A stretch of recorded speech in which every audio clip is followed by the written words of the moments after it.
Hello learners and welcome back to Learno. मैं हूं आदित्य तोमर और आज के इस सेशन के अंदर हम सीबीएसई क्लास 10 पॉलिटिकल साइंस के चैप्टर नंबर 2 फेडरलिज्म के साथ बिगिन करने जा रहे हैं। Now this is gonna be a one shot lecture, so पूरा का पूरा चैप्टर हम एक ही वीडियो के अंदर खत्म करेंगे। सबसे पहले हम डिस्कस कर लेते हैं लेसन प्लान को, मतलब इस चैप्टर के अंदर हमारे पास क्या क्या टॉपिक हैं ये बात कर लेते हैं। तो गिने चुने आपके पास सिर्फ 4 टॉपिक्स हैं। सबसे पहले हम देखते हैं कि फेडरलिज्म होता क्या है, राइट। इसकी डेफिनेशन देखेंगे, इसके फीचर्स देखेंगे और इसके टाइप्स देखेंगे। देन हम देखेंगे कि हमारी जो कंट्री इंडिया है वो कैसे फेडरल कहलाती है, ठीक है। उसके बाद हम ये देखेंगे कि इस फेडरलिज्म को प्रैक्टिस कैसे किया जाता है। इसके आपको टोटल 3 तरीके देखने को मिलेंगे, of course in India. And last but not the least we will discuss about decentralisation in India. अब यहाँ पर इस चैप्टर को रिलेट करके दिखाता हूँ पिछले चैप्टर से। शुरुआत करेंगे हम व्हाट इज फेडरलिज्म के साथ। देखो, पिछले चैप्टर में आपने पढ़ा है पावर शेयरिंग के बारे में, ठीक है। पावर शेयरिंग में आपने 2 मेजर फॉर्म्स पढ़े थे पावर शेयरिंग के गवर्नमेंट बनाने के लिए, राइट। एक तो था आपका हॉरिजॉन्टल पावर शेयरिंग और दूसरा था आपका वर्टिकल पावर शेयरिंग। अब ये जो आपका हॉरिजॉन्टल पावर शेयरिंग होता है, इसमें क्या होता है कि आपके जितने भी ऑर्गन्स होते हैं गवर्नमेंट के, वो एक ही लेवल पे काम करते हैं। मतलब इसको एक एज अ हॉरिजॉन्टल लाइन की तरह समझ के रखो, ठीक है, एक लेटी हुई लाइन। अब यहाँ पर आपकी जो जुडिशरी होगी, जो एग्जीक्यूटिव होगा और जो लेजिस्लेचर होगा, ये तीनों के तीनों सेम ही लेवल पे काम करते हैं। वहीं दूसरी तरफ हमारे पास थी वर्टिकल शेयरिंग ऑफ पावर। इसी वर्टिकल शेयरिंग ऑफ पावर को हम कहते हैं फेडरल शेयरिंग ऑफ पावर, और इस फेडरल शेयरिंग ऑफ पावर को शॉर्ट फॉर्म में फेडरलिज्म कहा जाता है। तो बस बेसिकली आप इसको ऐसा समझ लो कि पिछले चैप्टर में आप जो वर्टिकल पावर शेयरिंग के बारे में पढ़ के आए हो, उसी को ही इस चैप्टर के अंदर हम डिटेल में कवर करेंगे, ठीक है। तो फेडरलिज्म बेसिकली एक गवर्नमेंट है, ऐसा सिस्टम है गवर्नमेंट का जिसमें हम क्या करते हैं कि पावर को कैसे डिवाइड करते हैं, लेवल पे डिवाइड करते हैं, ठीक है। एक वर्टिकल लाइन की तरह समझो। वर्टिकल लाइन मतलब ऐसी खड़ी हुई लाइन, ठीक है। तो ऊपर जैसे मान लेते हैं यहाँ पर हमारे पास पूरी कंट्री की गवर्नमेंट है, और फिर नीचे जो उसके अंदर स्टेट्स आते हैं, प्रोविंसेस आते हैं, ठीक है। जैसे कि इसके अंदर कॉन्स्टिट्यूएंट यूनिट्स। कॉन्स्टिट्यूएंट यूनिट्स का सिंपल सा मतलब ये समझ के रखो जो उसके अंडर आते हैं। जैसे कि अगर हमारे इंडिया में देखो तो आपको बहुत सारे स्टेट्स देखने को मिलते हैं, ठीक है। तो वो उसके कॉन्स्टिट्यूएंट यूनिट्स होने वाले हैं। कहीं और जगह पर शायद आपको वो प्रोविंसेस नाम से पहचानने को मिले, ठीक है। तो ऐसे अलग अलग जगह पर नाम्स होते हैं, पर मीनिंग सेम ही होने वाला है। तो यहाँ पर पावर कैसे डिवाइड होगी, लेवल्स पे डिवाइड होगी। सबसे पहले तो आपकी एक सेंट्रल अथॉरिटी होगी, मतलब जो पूरी कंट्री पे रूल करेगी। एंड देन उसके अलावा कॉन्स्टिट्यूएंट यूनिट्स, मतलब जैसे कि स्टेट्स हो गए या प्रोविंसेस हो गया, उनके लेवल पे आपको गवर्नमेंट देखने को मिलती है। अब जनरली अगर एक फेडरेशन की बात करें तो वहाँ पर आपको 2 लेवल ऑफ गवर्नमेंट देखने को मिलते हैं। एक होती है आपकी पूरी कंट्री के लिए, और बाकी जो होती हैं वो प्रोविंसेस और स्टेट्स के लेवल पे होती हैं, ठीक है। अब यहाँ पर जो सबसे इंपॉर्टेंट पॉइंट है फेडरलिज्म में याद रखने का, वो ये है कि ये जो आपकी लेवल्स ऑफ गवर्नमेंट है, ये होती हैं आपकी इंडिपेंडेंट। इंडिपेंडेंट होने का मतलब ये है कि ये आपस में एक दूसरे को आंसरेबल नहीं होते हैं। इसको एक एनालॉजी की तरह समझो। जैसे अगर मैं मान लेता हूँ कि ये है मेरी सेंट्रल गवर्नमेंट, ठीक है, और ये है मेरी स्टेट गवर्नमेंट। तो यहाँ पर ऐसा रूल है कि ये जो हमारी सेंट्रल गवर्नमेंट होती है ना, ये स्टेट गवर्नमेंट को कोई भी ऑर्डर नहीं दे सकती, ना ही आपकी ये जो स्टेट गवर्नमेंट है ये सेंट्रल गवर्नमेंट को कोई ऑर्डर दे सकती है, ठीक है। मतलब ये दोनों एक दूसरे को आंसरेबल नहीं होते हैं। कल को अगर मान लो कि सेंट्रल गवर्नमेंट है, उसको स्टेट गवर्नमेंट से कोई चीज़ मतलब जवाब चाहिए जो शायद स्टेट गवर्नमेंट नहीं देना चाहती है, तो उसके ऊपर ऐसी कोई बाउंडेशन है नहीं है कि मतलब स्टेट गवर्नमेंट को सेंट्रल गवर्नमेंट को आंसर देना ही पड़े। मतलब कुल मिला के बात इतनी है कि सेंट्रल गवर्नमेंट होने का, देखो सेंट्रल गवर्नमेंट है पूरी कंट्री के लिए, ठीक है, और स्टेट गवर्नमेंट क्या है, सिर्फ और सिर्फ उस कंट्री के एक स्टेट के लिए। तो यहाँ पर जनरली ये लगता है कि ये जो आपकी सेंट्रल गवर्नमेंट होगी ये ज़्यादा पावरफुल होगी, और ये जो स्टेट गवर्नमेंट है ये कम पावरफुल होगी।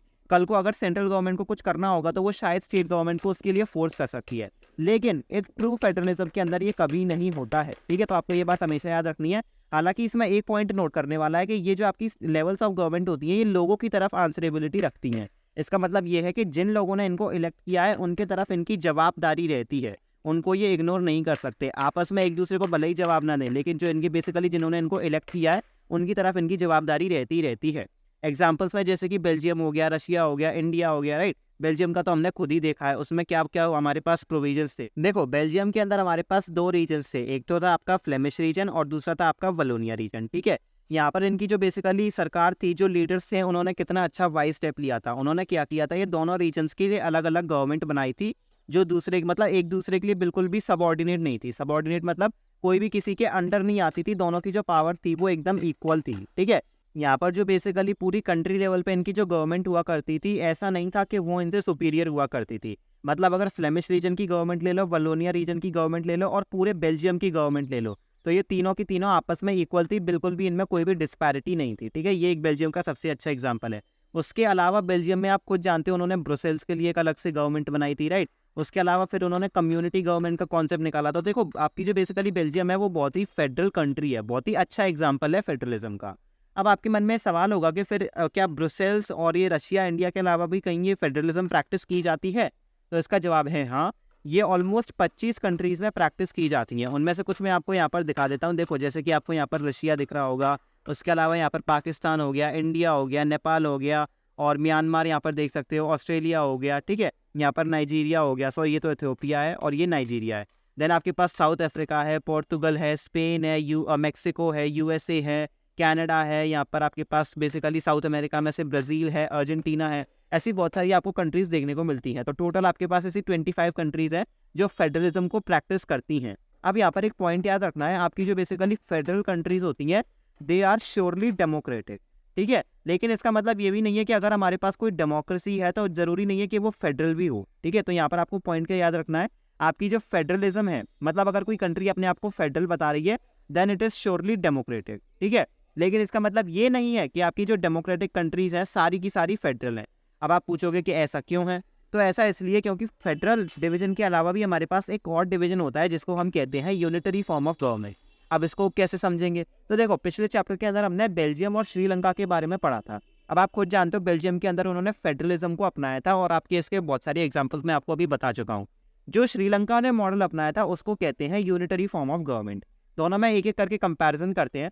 आपकी जो बेसिकली फेडरल गवर्नमेंट होती है उसका कैरेक्टरिस्टिक होता है कि उसमें एटलीस्ट आपके पास 2 लेवल्स ऑफ गवर्नमेंट हमेशा होते हैं। एक आपकी सेंट्रल लेवल पे होती है और एक बाकी स्टेट लेवल पे होती है। और इनकी जो बेसिकली ज्यूरिसडिक्शन होती है वो भी सेपरेट होती है। इसका क्या मतलब है? देखो ज्यूरिसडिक्शन का मतलब होता है बेसिकली वहाँ की जो बेसिकली कोर्ट्स होने वाली हैं वो वहाँ पर गवर्न कर सकती हैं या नहीं। मतलब अगर कल को वहाँ पर किसी को केस डालना है तो वहाँ पर उन कोर्ट्स के पास पावर है या नहीं। तो यहाँ पर बेसिकली एक इक्वल पावर रहती है कोर्ट्स के बीच में, तो इसी वजह से इनका ज्यूरिसडिक्शन भी डिफरेंट होता है।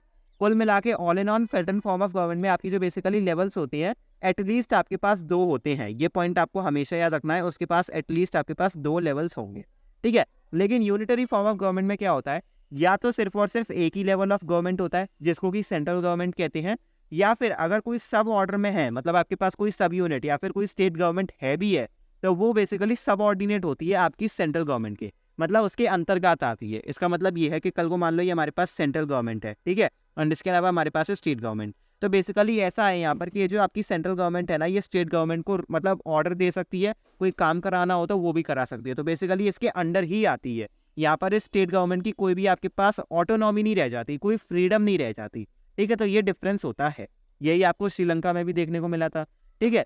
आपकी जो बेसिकली ये फेडरल फॉर्म ऑफ गवर्नमेंट है उसमें आपकी ये जो बेसिकली लेवल्स होते हैं ये आपस में आंसरेबल नहीं होती हैं, ठीक है। ना तो स्टेट गवर्नमेंट को आंसर देने की जरूरत है, ना ही आपकी सेंट्रल गवर्नमेंट को देने की जरूरत है। लेकिन यूनिटरी फॉर्म ऑफ गवर्नमेंट में ये जो बेसिकली आपकी स्टेट गवर्नमेंट है इसको सेंट्रल गवर्नमेंट को जवाब देना पड़ेगा, इसकी जवाबदारी रहती है। अगर कल को सेंट्रल गवर्नमेंट ने कुछ पूछा है तो स्टेट गवर्नमेंट को देना ही होगा, it can not do any other thing. और इसके अलावा ऑर्डर्स तो ऑब्वियसली बात है पास कर ही सकती है, ठीक है।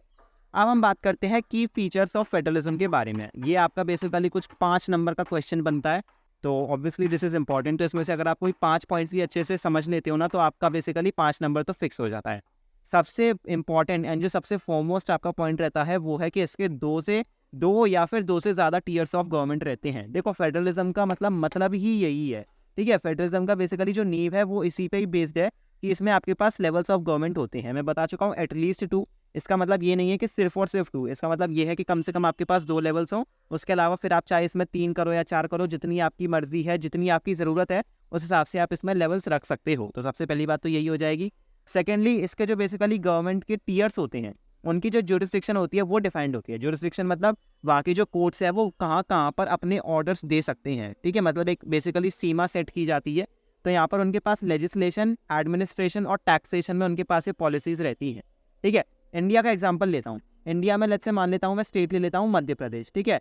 अब मैं कल को मान लेते हैं कि मध्य प्रदेश को बेसिकली कोई नया लॉ निकालना है सिर्फ और सिर्फ अपनी स्टेट के अंदर। अब जो सेंट्रल गवर्नमेंट है वो ऐसा नहीं कर पा रही है, ठीक है। तो बेसिकली जो मध्य प्रदेश की स्टेट गवर्नमेंट है उसने सोचा कि चलो मैं यार यहाँ पर कुछ लॉ अप्लाई कराता हूँ, तो ऑब्वियसली बात है वो लेजिस्लेशन के अंदर आएगा, ठीक है। तो उनके पास से पावर है कि वो यहाँ पर अपनी जुरिसडिक्शन रख सकते हैं, वो अपना एक लॉ बना सकते हैं। इसलिए आपने देखा होगा कि हमारे इंडिया के अंदर जैसे अगर हमारे पास लोकसभा है जो बेसिकली हमारे पूरे देश को रिप्रेजेंट करती है, उसी तरह हर एक स्टेट के अंदर हमारे पास विधानसभा, विधान परिषद भी होती हैं, राइट। तो ये वही चीज़ को डिपिक्ट करता है फेडरलिज्म की पावर को, जहाँ पर आपके पास लेजिस्लेशन की भी पावर दी जाती है। उसके अलावा एडमिनिस्ट्रेशन में भी हमको दिया जाता है। कई कई स्टेट्स में आपने देखा होगा कि आपको बहुत सारी अलग अलग सरकारी जॉब्स देखने को मिल जाती हैं, ठीक है। अब जैसे एग्जांपल के तौर पे अगर आप आईएएस की लो या फिर आईपीएस लो, जो बेसिकली यूपीएससी कंडक्ट कराता है, तो अगर आप इनमें देखो तो ये आपके बेसिकली पूरी कंट्री लेवल पे कंडक्ट होते हैं। ये आपकी एक मतलब पूरी यूनियन गवर्नमेंट की तरफ से कंडक्ट होता है। लेकिन कल को अगर मान लेते हैं कि कोई स्टेट बहुत ही ज़्यादा डाइवर्स है, उसमें बहुत ही ज़्यादा पॉपुलेशन है, तो उसको अपना एडमिनिस्ट्रेशन थोड़ा मुश्किल पड़ रहा है, तो उसे अगर उसे ईजी करना है तो वहाँ पर वो अपने लिए एडमिनिस्ट्रेशन के लिए भी अपनी प्रॉपर्टीज़ लगा सकता है। जैसा कि अगर आप एग्जांपल लें मध्य प्रदेश का, तो वहाँ पर बेसिकली पटवारी की एग्जाम्स होती हैं, ठीक है, और कहीं आपको शायद वो देखने को ना मिले, तो वो बेसिकली स्टेट यूनिक हो जाता है। तो यही बेसिकली आपको एडमिनिस्ट्रेशन से दिखाना चाहता है। उसके अलावा देखो, सेंट्रल गवर्नमेंट तो टैक्स कलेक्ट करती ही करती है, लेकिन अगर स्टेट को भी अपनी इन्वेंट्री बढ़ानी है तो वो भी टैक्सेशन करा सकती है, ये प्रॉपर्टी उनके पास है। तो ये इसकी ब्यूटी है फेडरलिज्म की। इसके अलावा इनकी जो एग्जिस्टेंस और अथॉरिटी रहती है वो कॉन्स्टिट्यूशनली गारंटीड होती है। मतलब जो हमारे मतलब किसी भी कंट्री का मतलब किसी भी फेडरलिज्म का जो कॉन्स्टिट्यूशन होता है ना, वो हर एक टीयर ऑफ गवर्नमेंट को गारंटी देता है, उसकी पावर्स गारंटी करता है, उनकी जो शक्तियाँ हैं उनको ऑलरेडी लिख के देता है। अगर आप इंडिया में भी देखो तो हमारा कॉन्स्टिट्यूशन भी बेसिकली पावर्स देता है, वो हम आगे डिस्कस करेंगे। नेक्स्ट पॉइंट की तरफ बढ़ते हैं। इसमें आपकी जो फंडामेंटल प्रोविजंस होती हैं कॉन्स्टिट्यूशन की, वो यूनिलैटरली चेंज नहीं कर सकता कोई भी एक लेवल ऑफ गवर्नमेंट। अब इसका क्या मतलब है? तो अगर मैं इसको आसान शब्दों में समझाऊं तो देखो, हमारी कंट्री में क्या होता है कि जो सेंटर है, मतलब जो बेसिकली पूरे कंट्री लेवल पे है, वहाँ पर कोई और पार्टी रूल करती है, और कई कई मतलब मेजॉरिटी स्टेट्स में तो ऑब्वियसली बात है वही पार्टी रूल करती है, लेकिन बहुत सारे स्टेट्स ऐसे भी होते हैं जहाँ पर कोई और पार्टी रूल करती है, राइट। जैसे अगर आप हमारे इंडिया का एग्जांपल लो, तो हमारे पास सेंटर पे कौन रूल कर रहा है? सेंटर पे है हमारे पास एनडीए। एनडीए अलायंस है एक, ठीक है। इसके अंदर जो बेसिकली लीडिंग पार्टी है वो है बीजेपी, इसी वजह से हम कहते हैं कि बीजेपी रूल कर रही है, लेकिन टेक्निकल टर्म्स में हम इसको एनडीए ही कहेंगे, नेशनल डेमोक्रेटिक अलायंस। इसके बारे में पॉलिटिकल पार्टीज वाले चैप्टर में और अच्छे से समझेंगे, पर फिलहाल के लिए I will give you an idea, ठीक है। अलायंस के बारे में हम पिछले चैप्टर में भी पढ़ चुके हैं। उसके अलावा अगर आप कोई और स्टेट ले लेते हो पर्टिकुलरली, जैसे अगर मैं वेस्ट बंगाल ले लेता हूँ, तो वहाँ पर रूल कर रही है ऑल इंडिया तृणमूल कांग्रेस, ठीक है। इसके अलावा अगर हम न्यू दिल्ली का एग्जांपल लें, तो वहाँ पर आपके पास है आम आदमी पार्टी। तो ऐसे अगर आप यहाँ पर गौर से देखो तो आपके पास सेंटर पे कोई और पार्टी है और स्टेट्स में कोई अलग अलग पार्टीज हैं। तो हमारा जो कॉन्स्टिट्यूशन होता है ना, वो सेंटर गवर्नमेंट और स्टेट गवर्नमेंट सबको अपनी इक्वल पावर्स दे के रखता है। मतलब हमारे कॉन्स्टिट्यूशन में डिफाइंड रहता है कि किसको क्या पावर्स दी गई हैं। लेकिन कल को बीजेपी का मन किया कि यार मैं इनकी मतलब पावर बदल दूं, मतलब जो पावर इनको दी गई है उनको थोड़ा बहुत चेंज कर दूं, तो यहाँ पर बीजेपी के पास ये राइट नहीं है कि वो अकेले अपनी मर्जी से यूनिलैटरली मतलब अब अकेले सारा काम कर ले। जब तक अगर जैसे मान लो कि उसे वेस्ट बंगाल का कोई मतलब स्टेट में अगर कोई काम बदलवाना है, जैसा कि कॉन्स्टिट्यूशन में दिया हुआ है, तो वो अपने अकेले से नहीं कर सकता, उसे मतलब ये जो वेस्ट बंगाल की एआईटीसी है इसका भी सपोर्ट चाहिए, ठीक है। तो यहाँ पर आपके पास यही पॉइंट है कि जो बेसिकली जिस भी स्टेट से कंसर्न गवर्नमेंट है, उसकी स्टेट गवर्नमेंट और सेंट्रल गवर्नमेंट दोनों की मंजूरी होनी चाहिए। अगर सेंट्रल गवर्नमेंट चाहती है और स्टेट गवर्नमेंट नहीं चाहती है तो भी अप्लाई नहीं होगा, और अगर स्टेट गवर्नमेंट चाहती है लेकिन सेंट्रल गवर्नमेंट नहीं चाहती है तो भी अप्लाई नहीं होगा। जब तक दोनों अग्री नहीं कर जाती हैं कि हाँ भाई ये चेंज कर सकते हैं, इससे हमें कोई नुकसान नहीं हो रहा है, तब तक वो लॉ मतलब बदल नहीं सकता है। तो यही आपके कॉन्स्टिट्यूशनल प्रोविजन में आता है। उसके अलावा एक इंपॉर्टेंट रूल आता है हमारी जुडिशरी का बहुत इंपॉर्टेंट रूल होता है। जुडिशरी के पास ये ताकत दी गई है कि वो कॉन्स्टिट्यूशन को इंटरप्रेट कर सकती है, मतलब कॉन्स्टिट्यूशन में जो भी लिखा हुआ है उसको सिर्फ और सिर्फ जुडिशरी ही बता सकती है कि हमें ऐसे ऐसे करना है। अगर कल को मान लो कि स्टेट गवर्नमेंट ने कुछ और इंटरप्रेट किया और बीजेपी मतलब जो बेसिकली सेंट्रल गवर्नमेंट है उसने कुछ और इंटरप्रेट किया, तो इसमें आप क्या करोगे? इसमें आप जाओगे कोर्ट के पास, ठीक है। और यहाँ पर एक और पॉइंट याद रखना है, अगर किसी भी स्टेट और सेंटर के बीच में लड़ाई हो जाए, मतलब जो बेसिकली सेंटर है और स्टेट इनके बीच में कभी भी अगर लड़ाई हो जाती है, तो यहाँ पर इसको सॉर्ट आउट करने का काम भी जुडिशरी ही करती है, या फिर स्पेसिफिकली बोलूं तो वो आपकी सुप्रीम कोर्ट करती है, ठीक है। सुप्रीम कोर्ट इज द मतलब सबसे बड़ी court of India, the supreme court of India, ठीक है। यहाँ पर इनके पास ये पावर्स हैं और ये चाहें तो जैसी जैसी पावर्स दी हुई हैं कॉन्स्टिट्यूशन में उस हिसाब से सबको बता सकती हैं। इसके अलावा हमारे कॉन्स्टिट्यूशन के अंदर रेवेन्यू के सोर्सेज भी डिफाइंड है सारी गवर्नमेंट्स के लिए, ठीक है। मतलब हमारी जो सेंट्रल गवर्नमेंट है उनको भी बताया हुआ है कि आप यहाँ से अपना रेवेन्यू ला सकते हो, ये वाला टैक्स कर सकते हो, मतलब ऐसी ऐसी चीज़ों पे आप टैक्स लगा के कर सकते हो। एंड उसी की तरफ हमारे पास स्टेट गवर्नमेंट को भी ये पावर दी हुई है कि आप भी अपने टैक्सेस अप्लाई कर सकते हो इन मैटर्स के अंदर। तो बेसिकली स्टेट गवर्नमेंट को भी उतनी मतलब ऑटोनॉमी मिलती रहे, financial autonomy to be precise, मतलब उन्हें कभी भी फंड्स की कमी ना पड़े। ऐसा ना हो कि कल को जैसे मान लो कि अगर कोई और गवर्नमेंट है, सेम वही एग्जांपल लेते हैं हमारी, अगर वेस्ट बंगाल है और सेंटर है, तो अगर सेंटर को वेस्ट बंगाल में एआईटीसी पसंद नहीं है, तो कल को ऐसा ना हो कि जो अगर वेस्ट बंगाल को फंड्स की ज़रूरत पड़े तो उसको मतलब सेंटर के आगे भीख ना मांगनी पड़े, ठीक है। ऐसा ना हो कि मतलब उसके पास फंड्स की कमी से वो अपनी मतलब गवर्नेंस अच्छे से नहीं कर, तो इसी वजह से उसकी फाइनेंशियल ऑटोनॉमी के लिए भी हमारे पास कॉन्स्टिट्यूशन में प्रोविजन रहता है। अब हम डिस्कस करेंगे roots for formation of federation. इसका मतलब ये है कि बेसिकली आपकी जो फॉर्मेशन के फेडरेशन के फॉर्मेशन के जो टाइप है उनको डिस्कस करेंगे। तो आपके पास यहाँ पर सिर्फ और सिर्फ दो ही टाइप्स हैं। सबसे पहली है आपकी coming together federation and second है होल्डिंग टुगेदर फेडरेशन। तो कमिंग टुगेदर फेडरेशन की बात करते हैं। इसमें क्या होता है कि जो इंडिपेंडेंट स्टेट्स होते हैं, इंडिपेंडेंट स्टेट्स होने का मतलब जैसे अगर हम यूएसए का ही एग्जांपल ले, तो वहाँ पर जैसा कि मैंने आपको बताया, एक तो आपका स्टेट है फ्लोरिडा, ठीक है। उसके अलावा लेट्स से हम ले लेते हैं कैलिफोर्निया। तो ऐसे वहाँ पर दो स्टेट्स मैंने एग्जांपल के तौर पर ले लिए हैं। ऐसे वहाँ पर बहुत सारे स्टेट्स हैं, आई गेस कुछ 51 या 52 स्टेट्स हैं, पर फिलहाल के हम जैसे मान लेते हैं बहुत सारे स्टेट्स हैं। अब इनको क्या लगता है कि भाई यार हम बहुत ही छोटे छोटे स्टेट्स हैं, कल को अगर हम पे किसी ने हमला कर दिया तो हम तो अपने आप को प्रोटेक्ट भी नहीं कर पाएंगे। लेकिन ये जो हमारे बगल के पड़ोसी लोग हैं इनके साथ हमारे खूब अच्छे अच्छे रिश्ते हैं, तो क्यों ना हम साथ में आ जाए। जब इनको लगता है कि हमको एक साथ आके एक फेडरेशन बनानी चाहिए, मतलब एक बिगर यूनिट बनानी चाहिए जिससे इनकी सोवरेनिटी पूल हो जाए। सोवरेनिटी का मतलब होता है फ्रीडम ऑफ गवर्नेंस। इसका मतलब ये है कि अगर वहाँ के जो लोग हैं वो वहाँ पर अपने आप को गवर्न करने की फ्रीडम रखें, अपनी सरकार बनाने की फ्रीडम रखें, मतलब कोई भी एक्सटर्नल इन्फ्लुएंस नहीं हो उनके ऊपर अपनी गवर्नमेंट बनाने का, ठीक है। So the freedom to govern is known as sovereignty. तो बेसिकली उनकी जो फ्रीडम बढ़े, अगर एक साथ आ जाएंगे तो ऑब्वियसली बात है कोई एक्सटर्नल इन्फ्लुएंस उनके ऊपर नहीं पड़ेगा। खुद सोच के देखो, अगर एक छोटी सी स्टेट है लेट्स से फ्लोरिडा, ठीक है, तो कल को अगर कोई बाहरी पावर है और उसको फ्लोरिडा के ऊपर कोई इन्फ्लुएंस करना है तो वो आसानी से कर देगी। लेकिन अगर यहाँ पर मान लो कि ऑलमोस्ट 51 स्टेट्स साथ में आकर ऐसे साथ में आ गए हैं, तो ऑब्वियसली बात है इनकी जो पावर होगी वो भी बढ़ जाएगी और एक्सटर्नल इन्फ्लुएंस की जो पॉसिबिलिटी होती है वो भी रिड्यूस हो जाती है। उसके अलावा इनको अपनी आइडेंटिटी को भी रिटेन करके रखना होता है, क्योंकि यहाँ पर तुम खुद देखो, यूएसए जब हम वर्ड्स यूज़ करते हैं तो हम हमेशा कहते हैं यूनाइटेड स्टेट्स ऑफ अमेरिका, ठीक है। यहाँ पर ये जो यूनाइटेड स्टेट्स है इसी से समझ आ रहा है कि ये जो स्टेट्स हैं ये साथ में यूनाइट हुए हैं, सबके अंदर अपने अपने रीजनल डिफरेंसेस हैं। अब इसके अंदर जो कॉन्स्टिट्यूएंट स्टेट्स होते हैं उनकी जो पावर होती है वो होती है इक्वल।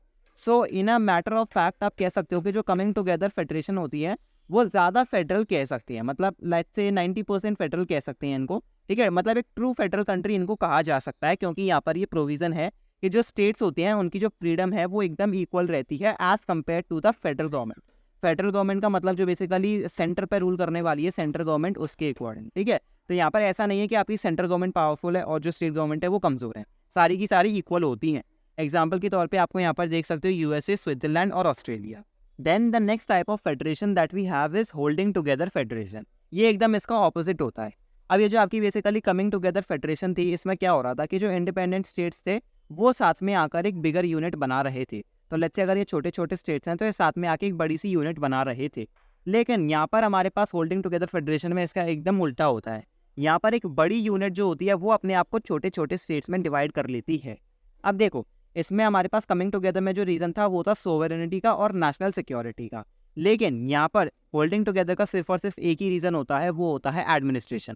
एडमिनिस्ट्रेशन को ईजी और एफिशिएंट बनाना। यहाँ पर होता क्या है, एक लार्ज कंट्री, देखो लार्ज कंट्रीज़ में ही ज़्यादा प्रैक्टिस किया जाता है क्योंकि वहीं पर एडमिनिस्ट्रेशन थोड़ा डिफिकल्ट होता है। अगर आप इंडिया को भी देख लो तो इंडिया बहुत ही ज़्यादा डाइवर्स कंट्री है, ठीक है। अब डाइवर्सिटी को मेरे को बताने की ज़रूरत तो है नहीं है कितनी है, तो ऑब्वियसली बात है इतनी बड़ी कंट्री को रूल करने के लिए हमें कुछ ना कुछ तो करना ही पड़ेगा। ऐसा तो है नहीं है कि एक सेंट्रल गवर्नमेंट हमने बना दी और वही पूरी कंट्री को आसानी से रूल कर रहे। कल को मान लो कि साउथ में कोई दिक्कत खड़ी हो गई तो यहाँ पर दिल्ली से मतलब हमारी ये साउथ के लिए क्या कर लेगी, राइट। आपकी जो सेंट्रल गवर्नमेंट होती है वो तो कैपिटल सिटी में ही रहती है। तो इसी वजह से हमने इसको एडमिनिस्ट्रेशन को ईजियर बनाने के लिए इसको स्टेट्स में डिवाइड किया है। अब यहाँ पर पॉइंट जो याद रखना है वो ये है कि डिवाइड करने का मतलब ये नहीं है कि हर एक स्टेट के बाहर हमने ऐसी बाउंड्रीज करा दी और एकदम ऐसे अलग अलग स्टेट से बना दी। ये सिर्फ और सिर्फ गवर्नमेंट के टर्म्स में बनाया गया है। तो यहाँ पर होता क्या है, पावर को डिवाइड किया जाता है स्टेट्स के अंदर और नेशनल गवर्नमेंट के अंदर।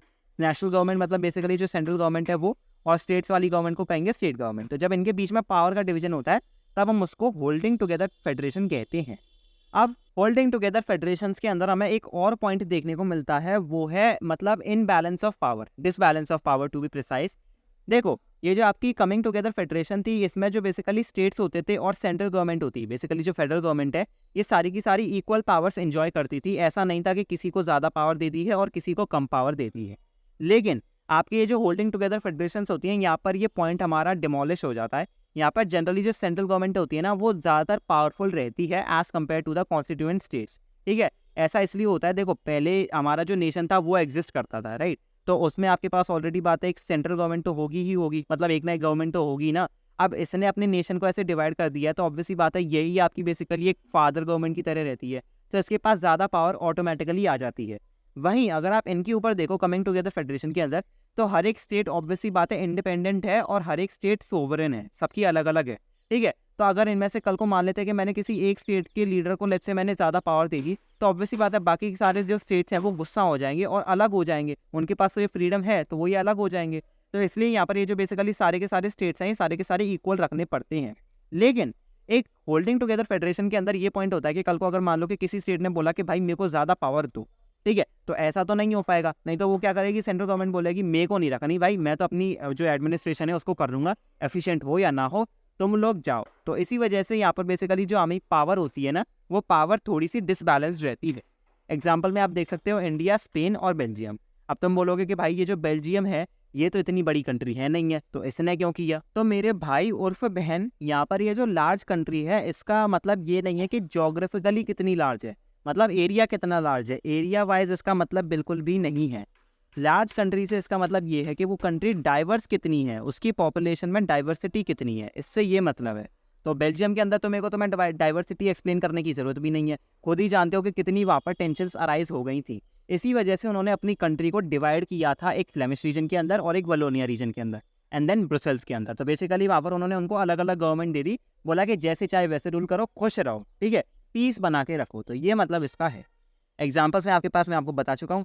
अब बढ़ते हैं इस चैप्टर के नेक्स्ट सेक्शन की तरफ, जिसमें हम देखेंगे कि हमारी कंट्री इंडिया, इसको हम कैसे फेडरल कह सकते हैं। तो ये बात मैं तुम्हें पहले ही बता चुका हूँ, हम इसको फेडरल कहते हैं सिर्फ और सिर्फ एक बेसिस पे, वो है हमारा कॉन्स्टिट्यूशन महाराज। कॉन्स्टिट्यूशन महाराज ने हमें ये बताया है कि हमारी कंट्री फेडरल क्यों कहलाती है।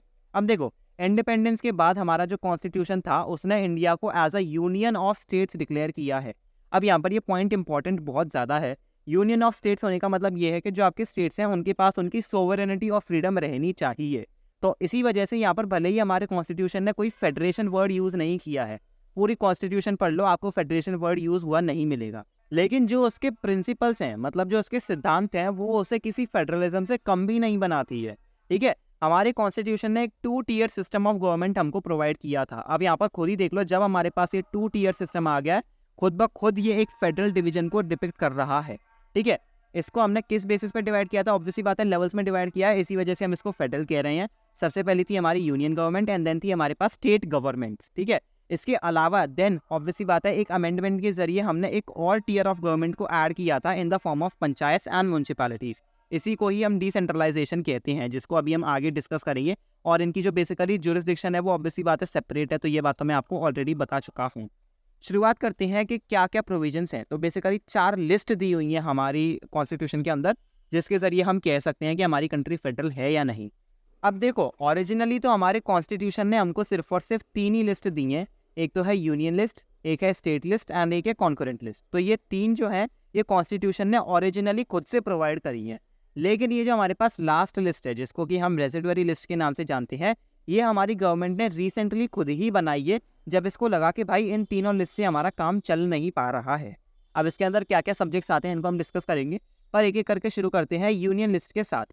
वर्ड में यूनियन आ गया, यूनियन मतलब यूनियन गवर्नमेंट को रेफर करेगा, और यूनियन गवर्नमेंट मतलब हो गया आपका सेंटर। तो जब सेंटर की बात हो रही है तो ऐसे सब्जेक्ट्स जिनकी जो होती है नेशनल इंपॉर्टेंस होती है, पूरे देश भर में जिनकी मतलब इंपॉर्टेंस है, जिनको एक यूनिफॉर्म पॉलिसी चाहिए पूरे देश भर के अंदर। एग्जाम्पल के तौर पे जैसे बैंकिंग हो गया, डिफेंस हो गया, करेंसी हो गया, फॉरेन अफेयर्स हो गया। अब खुद सोच के देखो, हर एक स्टेट के खुद के अलग अलग फॉरेन मिनिस्टर्स होके चले गए, तो इससे तुम क्या समझोगे? इससे ऑब्वियसली बात है यही कंक्लूजन बनेगा ना कि सारे के सारे जो स्टेट्स हैं वो इंडिपेंडेंट कंट्रीज की तरह एक्ट कर रहे हैं, राइट। और यहाँ पर तो ऐसा नहीं होने वाला है, यहाँ पर हमारे पास कंट्री है, हम सिर्फ और सिर्फ गवर्नमेंट मतलब एक पावर के रूप में डिवीजन दे रहे हैं, पूरी कंट्री को डिवाइड नहीं कर दिया है हमने यहाँ पर। तो अब सोचो, खुद ही सोच के देखो, जैसे अगर हमारे पास एक जगह पर है गुजरात, ठीक है, और दूसरी साइड है हमारे पास अरुणाचल प्रदेश। अब तुम सोचो कि यहाँ पर ये जो अरुणाचल प्रदेश है यहाँ पर कोई और करेंसी तुम्हें देखने को मिले और गुजरात में कोई और करेंसी देखने को मिले, तो कितना अजीब लगेगा, राइट। हमें तो पूरे देश में एक ही करेंसी चाहिए ना। तो जिनको एक यूनिफॉर्म पॉलिसी चाहिए, जिन सब्जेक्ट्स को पूरे देश भर के अंदर, उनको हम यूनियन लिस्ट के अंदर इंक्लूड करके रखते हैं, ठीक है। डिफेंस हो गया, करेंसी हो गया, फॉरेन अफेयर्स हो गया, क्योंकि डिफेंस भी देखो तो वो पूरी कंट्री की आन बान शान की बात होती है। अगर जम्मू एंड कश्मीर पे अटैक होगा तो ऑब्वियसली बात है पूरी कंट्री के ऊपर ही अटैक माना जाएगा। ऐसा तो है नहीं कि हमने जम्मू और कश्मीर को पूरा अलग ही कर दिया अपने से, तो ये एक सेंटर स्टेट की रिस्पॉन्सिबिलिटी रहती है। Next we have state list. State list के अंदर वो टॉपिक्स आते हैं जिनकी जो इंपॉर्टेंस होती है वो रीजनल होती है, मतलब उसी एरिया के रिगार्डिंग होती है। एग्जाम्पल के तौर पर जैसे पुलिस हो गया, ट्रेड हो गया, कॉमर्स हो गया, इरिगेशन हो गया, एग्रीकल्चर हो गया। मतलब लेट्स से अगर मैं मान लेता हूँ कि मैं पंजाब की बात कर रहा हूँ, तो जो टॉपिक्स पंजाब को पर्टिकुलरली इंपॉर्टेंट रखते हैं हम उन्हीं टॉपिक्स की बात करेंगे। अब पंजाब एक एग्रीकल्चरली प्रॉस्परस मतलब हमारे पास स्टेट है, ठीक है। तो यहाँ पर उसके पास क्या पता उसको एग्रीकल्चर के लिए ज़्यादा चीज़ें चाहिए हो, ज़्यादा लॉज चाहिए हो, या फिर ज़्यादा कुछ और चाहिए हो, तो उसी वजह से वो अपनी एग्रीकल्चर पॉलिसीज़ को मतलब बनाता रहेगा। लेकिन अगर लेट्स से मैं कोई और ले लेता हूँ, लेट्स से मैं अगर बिहार ले लेता हूँ, वहाँ पर इतना एग्रीकल्चर प्रोमिनेंट नहीं है, तो वहाँ पर कुछ और पॉलिसीज़ होंगी, राइट। तो ऐसे जो बदलती रहती हैं हर state to state, region to region, area to area, उनको हम किस में डालेंगे, स्टेट लिस्ट के अंदर डालेंगे। Then we have the concurrent list. Concurrent list के अंदर वो टॉपिक्स आते हैं जो स्टेट लिस्ट और यूनियन लिस्ट दोनों के ही प्रिय होते हैं, ठीक है। तो ऐसे सब्जेक्ट्स जो बेसिकली स्टेट गवर्नमेंट को भी प्यारी है और सेंट्रल गवर्नमेंट को भी प्यारी है, उनको हम डालते हैं कॉन्करेंट लिस्ट के अंदर। तो जिनके कॉमन इंटरेस्ट आते हैं उनको हम कॉन्करेंट लिस्ट के अंदर डालते हैं। एग्जाम्पल के तौर पे जैसे एजुकेशन हो गया, मैरिज हो गया, अडॉप्शन हो गया, सक्सेशन हो गया, फॉरेस्ट हो गया, ठीक है। तो ऐसे आपके पास बहुत सारे गिने चुने आपको टॉपिक्स मिल जाते हैं जहाँ पर जो स्टेट लिस्ट होती हैं और जो यूनियन लिस्ट होती हैं, मतलब जो स्टेट गवर्नमेंट है और जो यूनियन गवर्नमेंट है, सारी की सारी आपस में लड़ने लगती हैं कि भाई इस पे हम लॉ बनाएंगे। तो उनको हमारे कॉन्स्टिट्यूशन मेकर्स ने कॉन्करेंट लिस्ट के अंदर डाला है, जिसके अंदर दोनों ही गवर्नमेंट रूल कर सकती हैं।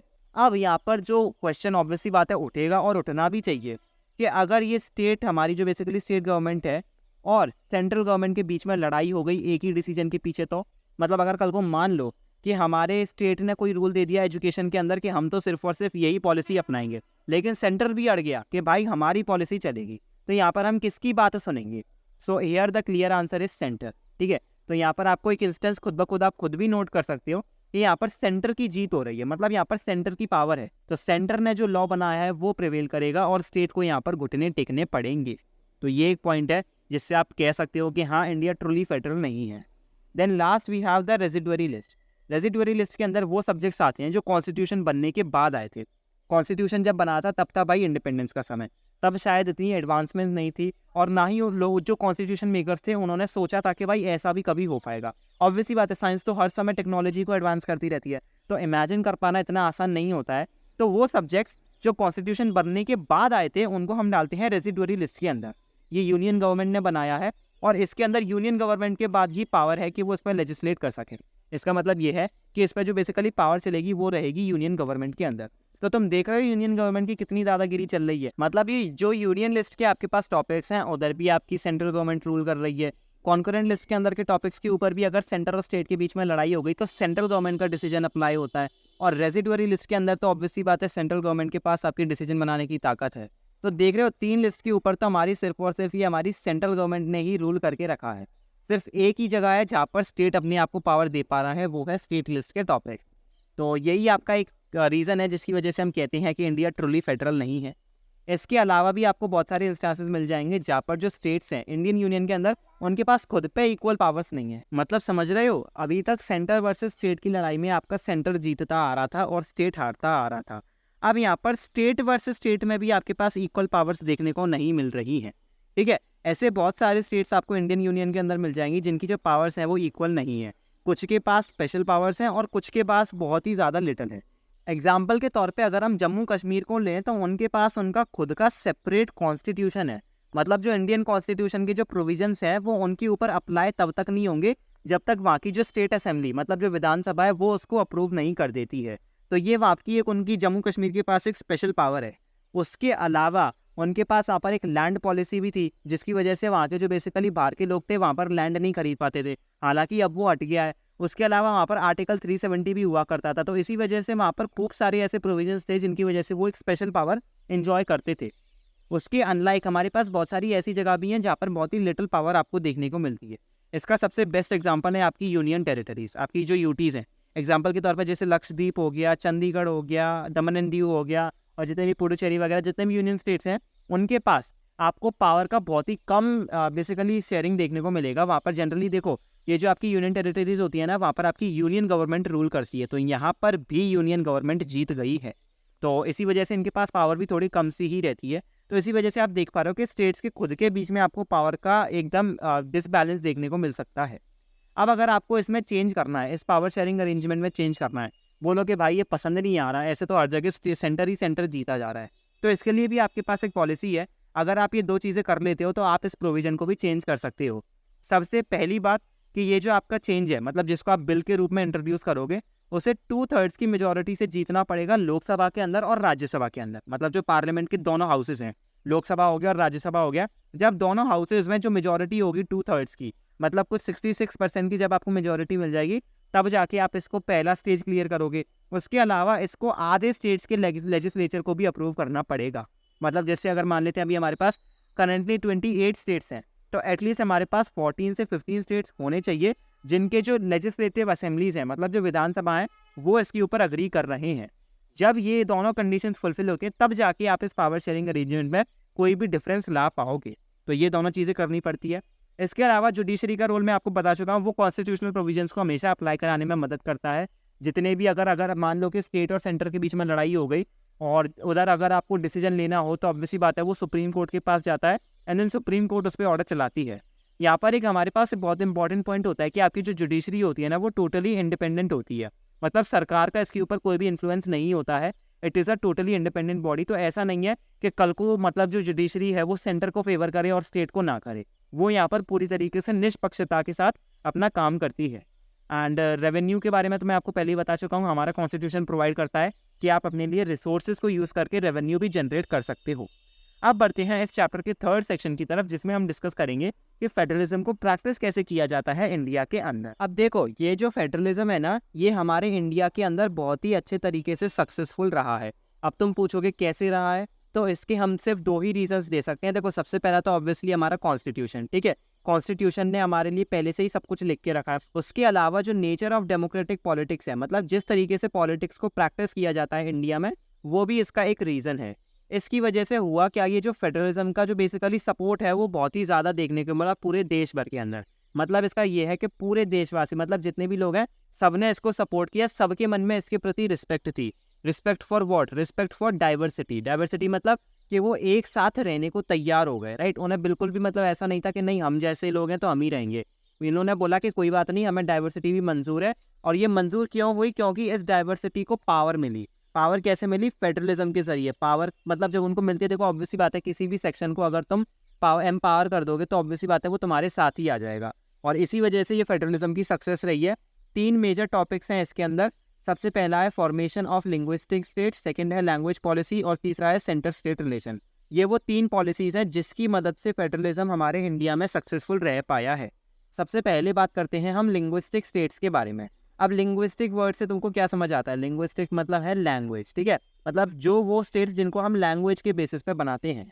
तो 1947 में हमको फ्रीडम मिली थी, ये तुम सब जानते हो, ठीक है। हुआ क्या था कि 1947 में जो पुराने स्टेट्स हुआ करते थे इंडिया के, उनको चेंज करके नए स्टेट्स में बदला गया था। अब इसका एक एग्जांपल तुम इधर देख सकते हो। 1947 मतलब इंडिपेंडेंस से पहले के मैप में तुम देख सकते हो, यहाँ पर हमें कोई भी मॉडर्न स्टेट देखने को नहीं मिल रहा है। मॉडर्न स्टेट मतलब आज के ज़माने में जो हमारे पास स्टेट्स हैं हमारे इंडिया के अंदर, जैसे मध्य प्रदेश हो गया, महाराष्ट्र हो गया, तेलंगाना हो गया, ऐसे आपको स्टेट्स देखने को नहीं मिलेंगे। पहले ऐसी किंगडम्स टाइप की बटी हुई थी। ये जो येलो येलो रीजन है, यहाँ पर तो आपके बेसिकली ब्रिटिश रूल कर रहे थे। और ये जो थोड़े बहुत पर्पल रीजन हैं, यहाँ पर प्रिंसली स्टेट्स हुआ करते थे, मतलब जो यहाँ पर रूल कर रहे थे। तो यहाँ पर तुम्हें कोई भी ऐसा फिक्स टेरिटरी नहीं मिलेगी। पहले तुम्हें क्या क्या देखने को मिलता था? पहले तुम्हें देखने को मिलता था सिंध, तुम्हें पहले देखने को मिलता था राजपुताना, पहले तुम्हें देखने को मिलता था जम्मू एंड कश्मीर। लेकिन आज के मैप में तुम्हें उन्हीं जगह पर क्या क्या देखने को मिल रहा है? तुम्हें वहाँ राजस्थान देखने को मिल रहा है, तुम्हें वहाँ पर पंजाब देखने को मिल रहा है, तुम्हें वहाँ पर जम्मू और कश्मीर दिख रहा है, साथ ही साथ तुम्हें लद्दाख भी दिख रहा है। तो ऐसे ये जो डिफरेंसेस आए हैं, ये हमारी एक बेसिकली लिंग्विस्टिक स्टेट पॉलिसी की वजह से आए हैं, जिसमें हमने डिवीजन किसके बेसिस पे किया है? हमने किया है लैंग्वेज, कल्चर, एथनिसिटी और ज्योग्राफी। ये कुछ 4-5 रीजन है जिसके बेसिस पे हमने डिवीजन किया है। अब इसका मतलब ये नहीं कि सबको ही डिवाइड कर दिया। जिनको डिवाइड करना बहुत ज़रूरी था, क्योंकि अगर तुम खुद सोचो, गुजरात के जो लोग हैं, अगर सारे के सारे देखो गुजराती बोलते हैं और उन सबके ट्रेडिशन, लैंग्वेज वगैरह सब अलग है। और अगर तुम इन्हें राजस्थान वाले लोगों के साथ ऐसे इकट्ठा करके रख देते, तो ऑब्वियसली बात है कभी ना कभी ऐसा, तुम चाहे कभी भी सोच लेना, आइडियल सिचुएशन तुम मान के चलोगे कि भाई ज़रूरी नहीं है कि लड़ाई हो, ऐसा भी तो नहीं है ना, क्या पता साथ में रह लें। हम इस अजम्पशन पे नहीं चल सकते हैं। हमें प्रैक्टिकल लाइफ में रहना है। कभी ना कभी चाहे कुछ भी लिख के ले लो, लड़ाई तो होनी ही होनी है। तो इसी वजह से हमको ये चीज़ें पहले से ही इंश्योर करके रखनी पड़ती है कि आगे चल के इसकी दिक्कत खड़ी ना हो। तो लैंग्वेज, कल्चर, एथनिसिटी और ज्योग्राफी, ये 4 रीजंस इसके हैं। कुछ एग्जांपल्स इसके हैं नागालैंड, उत्तराखंड और झारखंड। ये आपको पहले कहीं देखने को नहीं मिलेंगे। तुम इस मैप के अंदर भी देखो तो तुम्हें नागालैंड, उत्तराखंड और झारखंड कहीं देखने को नहीं मिल रहा। यहाँ पर उत्तराखंड अभी अभी नया नया बना है, लेकिन यहाँ पर तुम्हें पंजाब स्टेट्स के नाम से दिख रहा है, ठीक है। उसके अलावा तुम इस सेंट्रल प्रोविंसेस में देख लो, यहाँ पर तो ना तो मध्य प्रदेश है ना ही झारखंड है। और कुछ समय पहले मतलब 1947 के इंडिपेंडेंस के बाद हमारे पास ये पूरा का पूरा रीजन मध्य प्रदेश होता था। ये छत्तीसगढ़ अभी कुछ ही सालों पहले इसमें से रिलीज होकर नया बना है, ठीक है। उसके अलावा तेलंगाना भी ऐसी इसके साथ बाद में बना है। तो ऐसे जो स्टेट्स लैंग्वेज पॉलिसी के बेस पे बनी है, हम उनको लिंग्विस्टिक स्टेट्स कहते हैं। और जब ऐसे स्टेट फॉर्मेशन की डिमांड बढ़ने लगी, मतलब बहुत सारे स्टेट्स अब बोलने लगे कि भाई हमें भी अलग अलग स्टेट बना के दे दो, किन्हीं किन्हीं तो अपनी कंट्री मांग ली। मतलब ये जो बेसिकली पंजाब साइड के लोग हैं ना, वहाँ पर कुछ लोगों ने बोला कि इनको इनका खालिस्तान दे दो, ठीक है। खालिस्तान बेसिकली पंजाब के लिए एक अलग से कंट्री दे दो, मतलब यहाँ पर इनको स्टेट नहीं, सीधे इनको अलग से कंट्री दे दो जिसके अंदर इनका पंजाब के सारे रीजन्स आ जाएंगे। हालांकि इसको हमारी गवर्नमेंट ने अपोज किया था, क्योंकि ऑब्वियसली बात है ये हमारी सोवरेनिटी को डिक्लाइन कर रही थी। मतलब ये हमारी कंट्री को बांटने का काम कर रही है, और हमारे लीडर्स नहीं चाहते थे कि हमारी कंट्री फिर से बट जाए जैसा उन्होंने पार्टीशन में देखा था। हालांकि अगर तुम इसको डीपली एनालाइज करके देखोगे तो इसकी वजह से हमारी कंट्री की जो यूनिटी है और एडमिनिस्ट्रेशन है, ये दोनों ही बहुत ज़्यादा अच्छा हो गया है। लोगों में यूनिटी बढ़ती जा रही है। और उसके अलावा देखो, इस फेडरलिज्म का जो सबसे बड़ा गोल था वो यही था कि एडमिनिस्ट्रेशन को ईजी बनाया जाए, क्योंकि ये एक होल्डिंग टुगेदर फेडरेशन है। तो इसी वजह से हमारी यूनिटी भी बढ़ी है और एडमिनिस्ट्रेशन भी ईजी हो गया है। अब बढ़ते हैं नेक्स्ट पॉलिसी की तरफ, जो कि है लैंग्वेज पॉलिसी। अब लैंग्वेज पॉलिसी इंडिया की मैं तो कहूँगा one of the best moves था लोगों के बीच में यूनिटी बनाए रखने के लिए। Language policy was one of the master strokes of Indian government. अब देखो, जो हमारे कॉन्स्टिट्यूशन मेकर्स थे ना, उन्होंने शुरू से ही इस बात को समझा था कि हमारी कंट्री बहुत ही ज़्यादा डाइवर्स है और इधर तुम्हें भांति भांति प्रकार की लैंग्वेजेस देखने को मिल जाएगी। अप्रॉक्सीमेटली 1300 प्लस डिस्टिंक्ट लैंग्वेजेस तुम्हें देखने को मिल जाएंगी पूरे इंडिया भर के अंदर। अगर तुम हर एक ट्राइब वगैरह के पास जाके देखोगे तो ऑलमोस्ट 1300 लैंग्वेजेस देखने को मिलती हैं।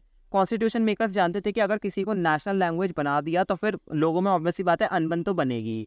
हिंदी को आइडेंटिफाई करने की कोशिश की गई थी कि हम उसको ऑफिशियल लैंग्वेज बना दें, लेकिन हिंदी जो लैंग्वेज थी ना, वो सिर्फ और सिर्फ 44% इंडियंस की मदर टंग थी। मतलब पैदा होने के बाद से जिन लोगों ने हिंदी सीखी है, उनमें से सिर्फ और सिर्फ 44% ही थे पूरे इंडिया के लोग जिन्होंने हिंदी को मतलब अपनी मदर टंग रिकॉग्नाइज किया है।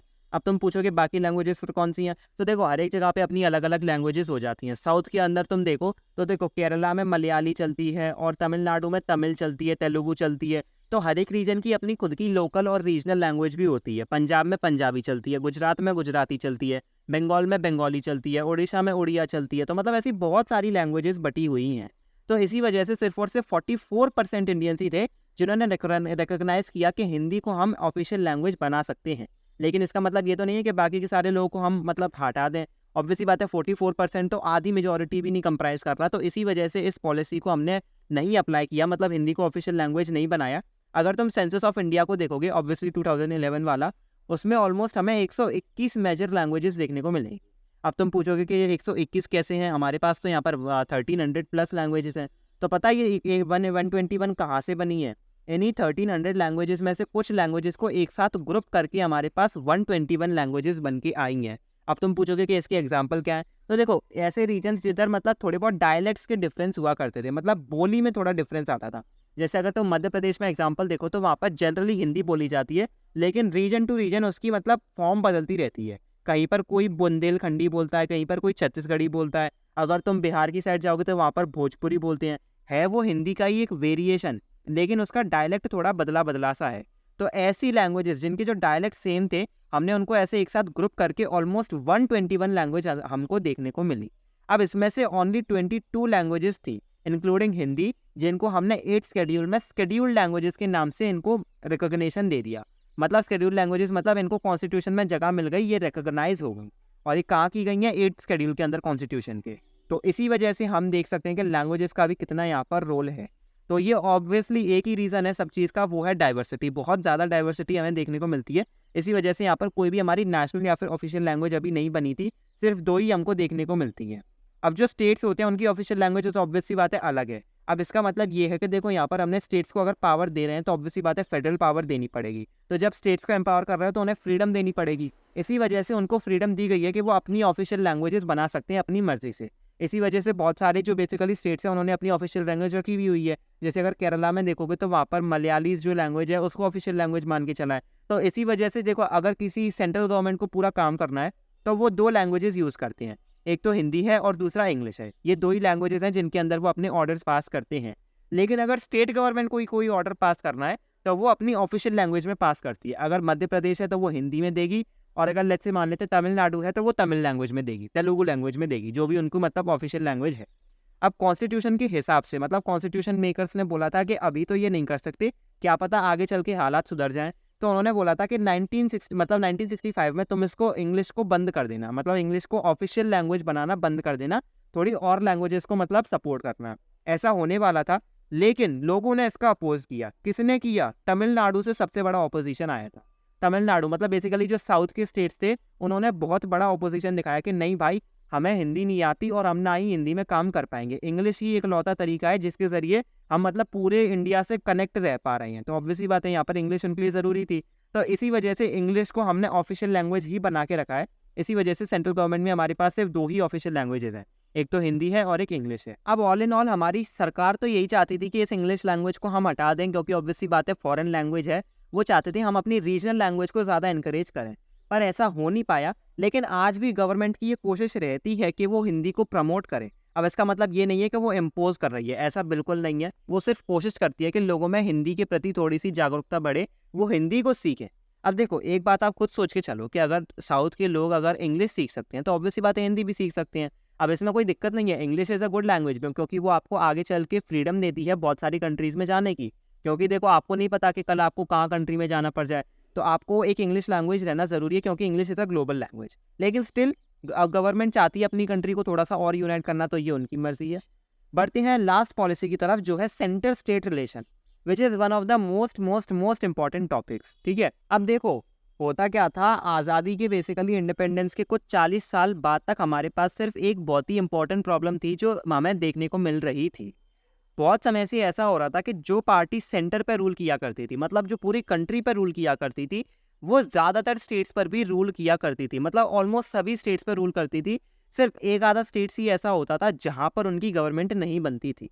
ठीक है, और अगर वो 1-2 स्टेट्स जिधर उनकी गवर्नमेंट नहीं बनी है और कोई दूसरी पार्टी है ना, तो उनके साथ बहुत ही ज़्यादा नाइंसाफ़ी हुआ करती थी। जहाँ पर भी रूलिंग पार्टी डिफरेंट हुआ करती थी स्टेट पे, वहाँ पर सेंटर क्या किया करता था, उनकी पावर को अंडरमाइन करने की कोशिश कर रहा था। मतलब उनकी पावर्स को कम करने की कोशिश करता था। उनको कैसे करना चाहता था? कॉन्स्टिट्यूशन का मिसयूज़ करके। मतलब कॉन्स्टिट्यूशन में अगर कुछ लिखा है तो उसका मिस इंटरप्रिटेशन करा देता था, और इसी की वजह से वो क्या करते थे, इसकी पावर को अंडरमाइन कर देते थे। तो इसी वजह से हो क्या रहा था कि ये जो स्टेट गवर्नमेंट्स थी, ये अपनी पावर्स को ऑटोनॉमसली एक्सरसाइज कर नहीं पा रही थी, मतलब फ्रीडम के साथ, पूरी स्वतंत्रता के साथ एक्सरसाइज नहीं कर पा रही थी। एक तरीके से वो सेंटर के अंडर में ही आ रही थी, क्योंकि अगर वो सेंटर के अगेंस्ट जाती तो ऑब्वियसली बात है सेंटर उनके खिलाफ कुछ करता। तो इसी की वजह से ये जो फेडरलिज्म की स्पिरिट थी, ये भी अंडरमाइन हो रही थी। मतलब अंडरमाइन होने का मतलब ये है कि माइंस जो नहीं लगाई जाती हैं नीचे लग के ताकि एकदम बूम ब्लास्ट हो जाए, तो उसी वजह से इसको अंडरमाइन कहा जाता है। तो एक तरीके से वो फेडरलिज्म के नीचे माइन लगा रही थी जिससे फेडरलिज्म डिस्ट्रॉय हो जाए। ठीक है, ये हो रहा था हमारे आज़ादी के कुछ 40 साल तक। लेकिन 1990 ऑब्वियसली 43 साल बाद, मतलब 1947 से 1990, ये आपके कितने साल हो गए? 43 ईयर्स हो गए। इधर तक आपके पास यही पॉलिसी अपनाई हो रही थी, जो कि थी, अभी आप खुद ही देख रहे हो कि कहाँ पर स्टेट की पावर को अंडरमाइन किया जा रहा था। लेकिन 1990 में कुछ बहुत ही बड़ा होता है। 1990 से शुरू होता है आपका the beginning of collision era. इसमें क्या होता था कि देखो, कोई भी सिंगल पार्टी ऐसी नहीं थी जो लोकसभा में मेजोरिटी पाती।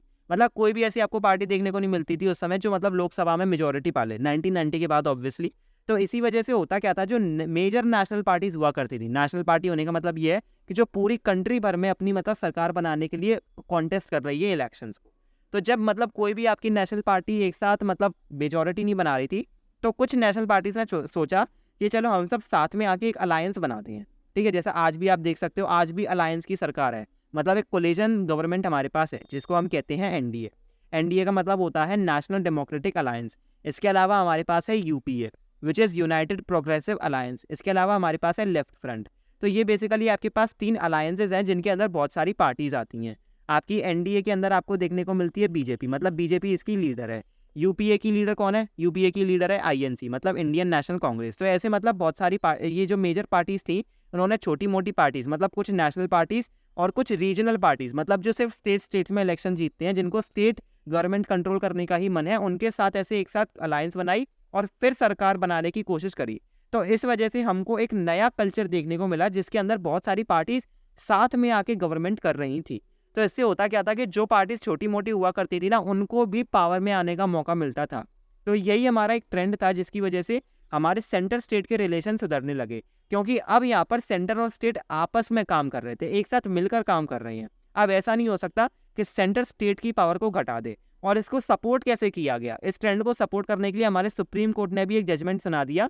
उन्होंने कहा कि आज के बाद अगर सेंट्रल गवर्नमेंट ने किसी भी गंदे तरीके से स्टेट गवर्नमेंट की पावर को डिसमिस करने की कोशिश करी तो ऑब्वियसली बात है उसके खिलाफ कन्विक्शन हुआ जाएगा। तो इसी वजह से हम कह सकते हैं कि सेंट्रल स्टेट रिलेशन भी एक रीजन था जिसकी वजह से हमारी जो फेडरलिज्म है वो बहुत ही ज़्यादा सक्सेसफुल रही है इंडिया के अंदर। अब बढ़ते हैं इस चैप्टर के लास्ट टॉपिक की तरफ, which is known as decentralisation. अब डिसेंट्रलाइजेशन क्या होता है? तो देखो, अब तुम ये बात खुद जानते हो कि हमारी जो कंट्री इंडिया है वो बहुत ही ज़्यादा बड़ी है और बहुत ही ज़्यादा डाइवर्स है, ठीक है। हम ये जानते हैं कि फेडरलिज्म जो बेसिकली होल्डिंग टुगेदर वाला फेडरेशन होता है वो इसलिए किया जाता है ताकि एडमिनिस्ट्रेशन ईजियर हो जाए। और किधर किया जाता है? जहाँ की जो बेसिकली डेमोक्रेसीज होती हैं वो बड़ी बड़ी होती हैं। यहाँ पर सिर्फ डेमोक्रेसी से मतलब है, कंट्री के जोग्राफिकल एरिया से मतलब नहीं होता है। इसी वजह से बेल्जियम वाला भी रीज़न आ जाता है कि बेल्जियम तो एक छोटा सा देश है, फिर उसने क्यों फेडरलिज्म कराया? तो उसने इसलिए कराया क्योंकि वहाँ पर बेसिकली डाइवर्सिटी ज़्यादा थी। तो सिंस इंडिया में भी इतनी ज़्यादा डाइवर्सिटी है, अगर तुम बेल्जियम से कंपेयर करोगे तो बेल्जियम से तो कई गुना ज़्यादा यहाँ पर डाइवर्सिटी है। वहाँ पर तो सिर्फ 2-3 ग्रुप्स थे आपके, एक तो फ्रेंच स्पीकिंग, एक डच स्पीकिंग और एक जर्मन स्पीकिंग। ये 3 उनके मेजर ग्रुप्स थे, इसके अलावा कोई था ही नहीं। लेकिन इंडिया के अंदर तो तुम्हें न जाने कितने तरह के लोग देखने को मिल जाएंगे। अब मैं फिर से गिनवा दूंगा तो मैं पंजाबी, हरियाणवी, गुजराती और पहाड़ी, बंगाली और ऐसे मतलब कितने ही तुम्हें मिल जाएंगे। साउथ के मिल जाएंगे, नॉर्थ के मिल जाएंगे और फिर जो मिडल स्टेट्स में आ जाते हैं वो वाले हो जाएंगे। तो इसी वजह से हमारी जो कंट्री इंडिया है उसके अंदर बहुत ही ज़्यादा बेसिकली डाइवर्सिटी है और बहुत ही ज़्यादा पॉपुलेशन है, ठीक है। पॉपुलेशन और डाइवर्सिटी यही दो रीजंस है जिसकी वजह से हमारी ये जो डेमोक्रेसी है ये सबसे ज़्यादा पावरफुल डेमोक्रेसी पूरे वर्ल्ड में मानी जाती है। मतलब सबसे बड़ी डेमोक्रेसी इंडिया को ही कहा जाता है। अब देखो, इतनी बड़ी डेमोक्रेसी है तो 2 टीयर्स ऑफ गवर्नमेंट से इनका काम नहीं बनता, क्योंकि तुम खुद जानते हो कि पॉपुलेशन कितनी है। तो ये जब 2 टीयर्स भी हमें कम पड़ने लगते हैं, मतलब अगर हमने स्टेट लेवल पे भी गवर्नमेंट बांटती है, मतलब हमारे पास स्टेट लेवल पे एक गवर्नमेंट है लेकिन वो भी पावर को अच्छे से इस्टेब्लिश नहीं कर पा रही है, वो भी एडमिनिस्ट्रेशन को एफिशिएंट नहीं बना पा रही है। तो जब ये परेशानी खड़ी होती है तब हमें करना पड़ता है डिसेंट्रलाइजेशन। तो डिसेंट्रलाइजेशन बेसिकली कुछ नहीं है, ये तब होता है जब हम पावर एक के हाथों लेके दूसरे को देते हैं। मतलब सेंटर और स्टेट गवर्नमेंट से जब हम पावर लेते हैं और लोकल गवर्नमेंट को दे देते हैं तब उसको डिसेंट्रलाइजेशन ऑफ पावर कहते हैं। वर्ड के अंदर तुम खुद देखो, डिसेंट्रलाइजेशन आ रहा है। सेंट्रलाइजेशन मतलब जो बेसिकली सेंटर्ड है, मतलब जो सेंटर बेसिकली सेंटर पे कौन रूल करता है? सेंटर पे रूल करता है यूनियन गवर्नमेंट। तो जब यूनियन के पास ही सारी की सारी पावर होती है तो उसे हम कहते हैं सेंट्रलाइज्ड पावर। लेकिन जब हम उस पावर को उससे छीन के और छोटे छोटे स्टेट्स में बांटना शुरू कर दें तब उसको हम कहते हैं डिसेंट्रलाइजेशन। डिसेंट्रलाइजेशन कैसे की जाती है? देखो, एक तो आप सेंटर से लेकर स्टेट को दे दो, उसको भी डिसेंट्रलाइजेशन कहते हैं। और जब सेंटर और स्टेट से लेकर तुम लोकल गवर्नमेंट को दे रहे हो उसको भी डिसेंट्रलाइजेशन कहते हैं। तो आई होप तुमको समझ आ गया होगा कि डिसेंट्रलाइजेशन है क्या।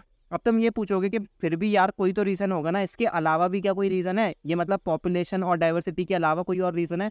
तो मैं बताता हूँ क्यों है। देखो, अब तुम खुद जानते हो, अगर तुम्हें आज अब तुम कहीं भी रह रहे हो, ठीक है, लेट्स से एक्स जगह पर तुम रह रहे हो, तो तुम्हें अपनी लोकेलिटीज़ का ज़्यादा पता होगा। तुम्हें पता होगा कि मेरी सोसाइटी को क्या चाहिए।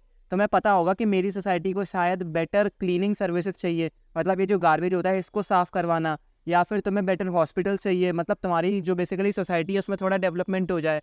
तो इसी वजह से तुम्हें अपनी लोकेलिटीज़ का ज़्यादा पता है गवर्नमेंट से ज़्यादा। अब कल को तुम जाके प्राइम मिनिस्टर से पूछो कि मिस्टर प्राइम मिनिस्टर आपको हमारी सोसाइटी के बारे में क्या पता है? Mister prime minister, mister busy prime minister, mister मन की बात प्राइम मिनिस्टर। हमारे पास ये बिल्कुल भी श्योरिटी नहीं है कि उन्हें पता भी होगा कि नहीं भी पता होगा, ठीक है। तो इसी वजह से लोकेलिटीज़ की जो सबसे ज़्यादा समझ होती है वो उधर के लोकल लोगों के अंदर होती है। लोकल लोगों को पता है कि हमारी सोसाइटी में या फिर हमारी जगह में क्या प्रॉब्लम है, हमारी लोकेलिटी में क्या प्रॉब्लम है। इसलिए उन्हें पता है कि हमें क्या चीज़ सही करनी है और किस चीज़ से हम एडजस्ट कर सकते हैं। उन्हें पता है कि पैसे को वाइजली कैसे स्पेंड करना है। देखो, सरकार पैसा तो दे देती है लेकिन काम पैसे का नहीं है। पैसा तो सरकार दे देती है लेकिन जो बेसिकली मैनेजमेंट अथॉरिटी होती है ना वो उस पैसे को अच्छे से यूज़ नहीं कर पाती है, क्योंकि स्टेट गवर्नमेंट जो होती है उसको क्या पता है कि मतलब कौन सी जगह पर क्या नीड है। स्टेट भी बहुत सारे बड़े बड़े होते हैं। अब देखो, छोटे मोटे स्टेट्स हो गए जैसे कि गोवा या फिर सिक्किम, तो उधर तो काम चल जाता है। लेकिन बड़े बड़े स्टेट्स ले लो, जैसे कि मध्य प्रदेश हो गया, महाराष्ट्र हो गया, उत्तर प्रदेश हो गया, ये इतने इतने बड़े बड़े स्टेट्स हैं कि इनके साइज से कम में हमें कंट्री मिल जाती है। मतलब बहुत सारी कंट्रीज ऐसी तुम्हें देखने को मिल जाएंगी जिनका पता है उत्तर प्रदेश से साइज कम है, उत्तर प्रदेश के अंदर मतलब ऐसी 6-7 कंट्रीज फिट बन जाएंगी। तो इसी वजह से हमको ये बात समझ आती है कि डिसेंट्रलाइजेशन कराना तो ज़रूरी है। अब इससे एक और चीज़ हमको अच्छी लगती है, वो है डेमोक्रेसी की पार्टिसिपेशन। इससे होता क्या है कि जो लोग लोकल लेवल पे होते हैं वो भी पावर होल्ड कर पाते हैं। और हमारा मोटिव क्या है? हमारा मोटिव है पावर को शेयर करना। फेडरलिज्म का जरिया क्या है मैं तुम्हें फिर भी बता चुका हूँ। हम फेडरलिज्म इसलिए करते हैं ताकि सब में पावर बटे, पावर शेयरिंग का ही एक तरीका है। इसमें हम क्या करते हैं, हम इसमें लेवल में जाते हैं, मतलब सबसे पहले सेंटर पे किसी को देंगे, फिर स्टेट पे देते हैं। हमारे यहाँ पर क्या हो रहा है, हमने एक लोकल लेवल भी बना दिया है, बोला है कि भाई लोकल लोग तुम भी यहाँ पर रूल करो। तो यहाँ पर जब बेसिकली लोगों को पार्टिसिपेट करने का मौका मिलता है डेमोक्रेसी में, तो इससे उनकी इच्छा बढ़ती है डेमोक्रेसी की तरफ। उन्हें लगता है कि हाँ भाई सरकार अच्छी है, और इसी वजह से डेमोक्रेटिक पार्टिसिपेशन भी बढ़ता है।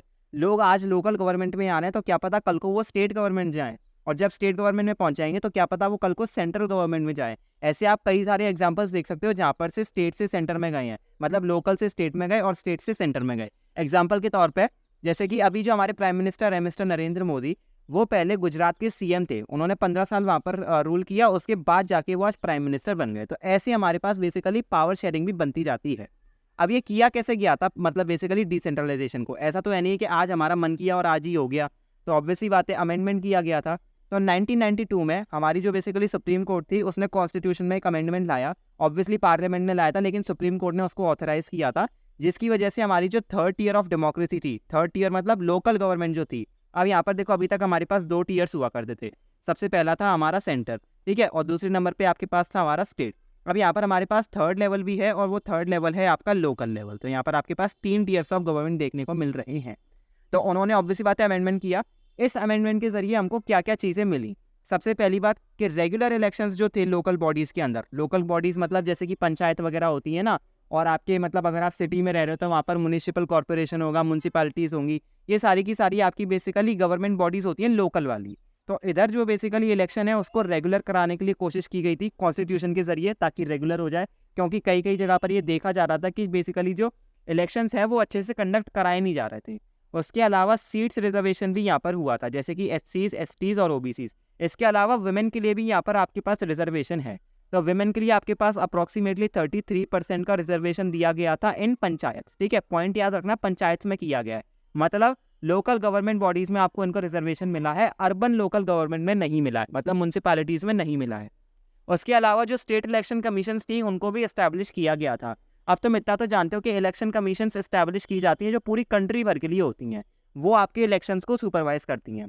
अब हमारे बेसिकली सरकार ने क्या किया, उन्होंने अमेंडमेंट बनाया, उसके जरिए उन्होंने स्टेट इलेक्शन कमीशन बिठा दिए। अब इससे क्या होगा कि जैसे कल को अगर मैं मान लेता हूँ कि मेरे पास मध्य प्रदेश स्टेट की इलेक्शन कमीशन है, तो ये क्या करेगी, ये अपने स्टेट के जितने भी लोकल गवर्नमेंट बॉडी में जितने भी इलेक्शंस हो रहे हैं ना, उनको यही सुपरवाइज करेगी। तो ऐसे उन्होंने हर एक स्टेट को उसका इलेक्शन कमीशन भी दे दिया, ताकि जो इलेक्शंस थे वो फ्री एंड फेयर रहें। इसके अलावा स्टेट गवर्नमेंट को बेसिकली पावर्स और रेवेन्यू शेयर करने का भी ऑर्डर दिया गया था। मतलब देखो, सेंटर क्या करता है, सेंटर स्टेट को पावर दे देता है और पैसे दे देता है, मतलब जो टैक्स वो लेता है उसके जरिए वो उनको पैसे दे देता है, फंड्स दे देता है, और थोड़ी बहुत पावर तो ऑब्वियसली बात है देता ही है। लेकिन अब ऐसा कॉन्स्टिट्यूशनली मैंडेटरी किया गया कि जो स्टेट गवर्नमेंट्स है उनको भी ये चीज़ करनी पड़ेगी। उनको क्या है, उनको लोकल गवर्नमेंट को ये पैसा और पावर सब कुछ भेजना पड़ेगा, ताकि वो भी अपने एडमिनिस्ट्रेशन को अच्छे से कर पाएँ। तो ये इसका सबसे बड़ा उदाहरण था जिसमें हम कह सकते हैं कि हमारी डेमोक्रेसी यहाँ पर सक्सेसफुल थी, विच इज़ अमेंडमेंट ऑफ 1992। अब बढ़ते हैं लोकल गवर्नमेंट के टाइप्स की तरफ। अब देखो, जो लोकल गवर्नमेंट भी होती है ना, वो आपको 2 टाइप्स की देखने को मिलती है। एक होती है आपकी रूरल लोकल गवर्नमेंट और एक होती है अर्बन लोकल गवर्नमेंट। ये जो रूरल लोकल गवर्नमेंट होती है इसको हम प्यार से पंचायती राज भी कहते हैं, मतलब जहाँ पर पंचायत राज करती है, राज मतलब वहाँ पर रूल करती है, इसलिए हमने उसका नाम रखा है पंचायती राज। तो ऐसी आपको 2 बॉडीज़ मिलती हैं। ये इसलिए डिवीजन किया गया है, ये जो रूरल लोकल गवर्नमेंट है ये आपकी विलेजेस के लिए रहती हैं, और जो बेसिकली अर्बन लोकल गवर्नमेंट है ये आपकी सिटीज़ और टाउन्स के लिए रहती है। तो एक एक करके दोनों को डिस्कस करते हैं। सबसे पहले हम जानते हैं रूरल लोकल गवर्नमेंट के बारे में।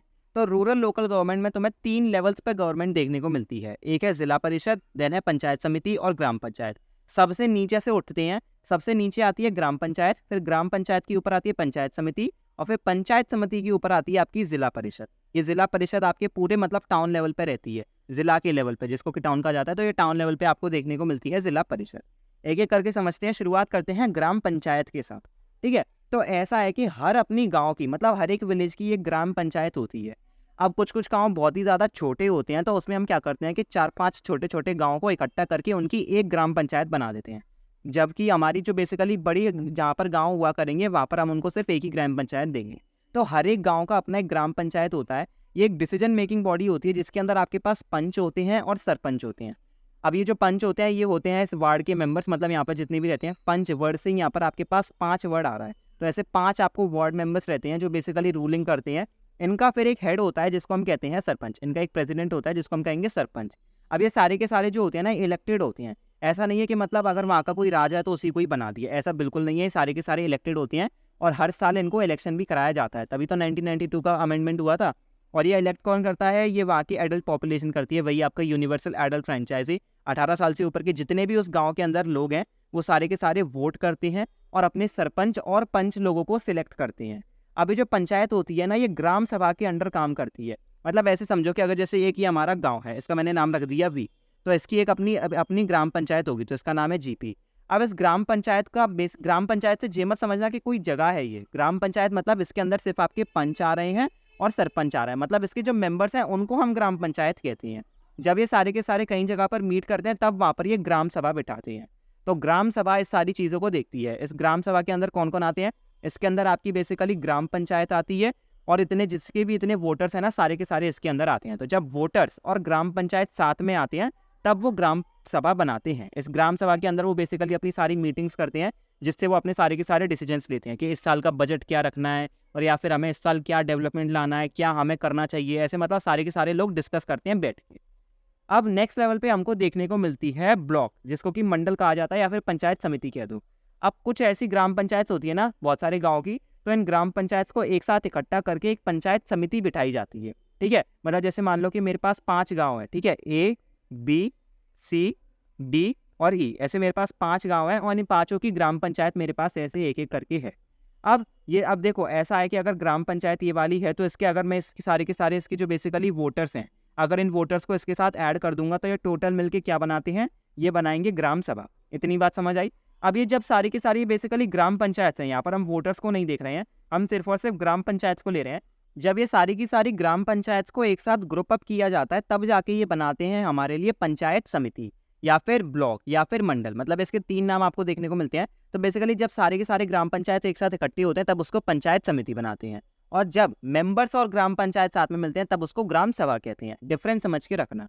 अब ये जो ब्लॉक के जितने भी मेंबर्स होते हैं ना ये सारे के सारे इलेक्टेड होते हैं। इन्हें कौन इलेक्ट करता है? इनको इलेक्ट करते हैं पंचायत के मेंबर्स, मतलब ग्राम पंचायत के जितने भी मेंबर्स हैं, जैसे कि उसके अंदर के जितने भी पंच हैं वो हो गए, सरपंच हो गए, ये सारे के सारे लोग मिलकर इलेक्ट करते हैं ब्लॉक के मेंबर्स को। ठीक है, ऐसे आपके मेंबर्स बनते हैं। देन नेक्स्ट लेवल पे आती है आपकी जिला परिषद। ये जो जिला परिषद होती है ये आपको डिस्ट्रिक्ट लेवल पे देखने को मिलती है। तो ये सारे के सारे जब इकट्ठे हो जाते हैं जितने भी मंडल्स हैं तो ये सारे के सारे हर एक डिस्ट्रिक्ट के मंडल्स को हम इकट्ठा करके रखते हैं और इससे हम बनाते हैं जिला परिषद। तो यहाँ पर आपके पास क्या हो रहा है? यहाँ पर जितने भी आपके ब्लॉक्स थे या फिर मंडल थे, जब हम इन सबको किसी भी टाउन के अंदर, जैसे मान लेते हैं ए टाउन और इसके अंदर मेरे पास 5 मंडल्स हैं, तो अब ये 5 के 5 मंडल्स को मैं एक साथ कहूँगा जिला परिषद।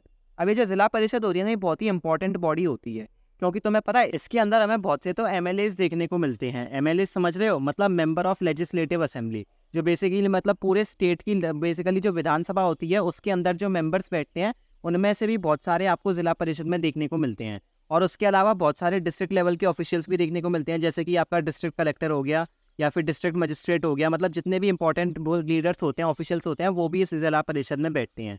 ये सारे के सारे मंडल जितने भी एक टाउन के अंदर होते हैं वो इकट्ठे इसलिए बैठते हैं ताकि ये अपनी परफॉर्मेंस को रिव्यू कर सकें। ये देखें कि इस साल का बजट कितना है, कैसे क्या करना है और किसने सबसे अच्छा परफॉर्म किया है। इसको हेड कौन करता है? जिला परिषद को। जिला परिषद को हेड करता है जिला परिषद चेयरपर्सन। इसको भी इलेक्ट किया जाता है और ये इसका पॉलिटिकल हेड होता है। पॉलिटिकल है तो ऑब्वियस सी बात है इलेक्टेड ही है।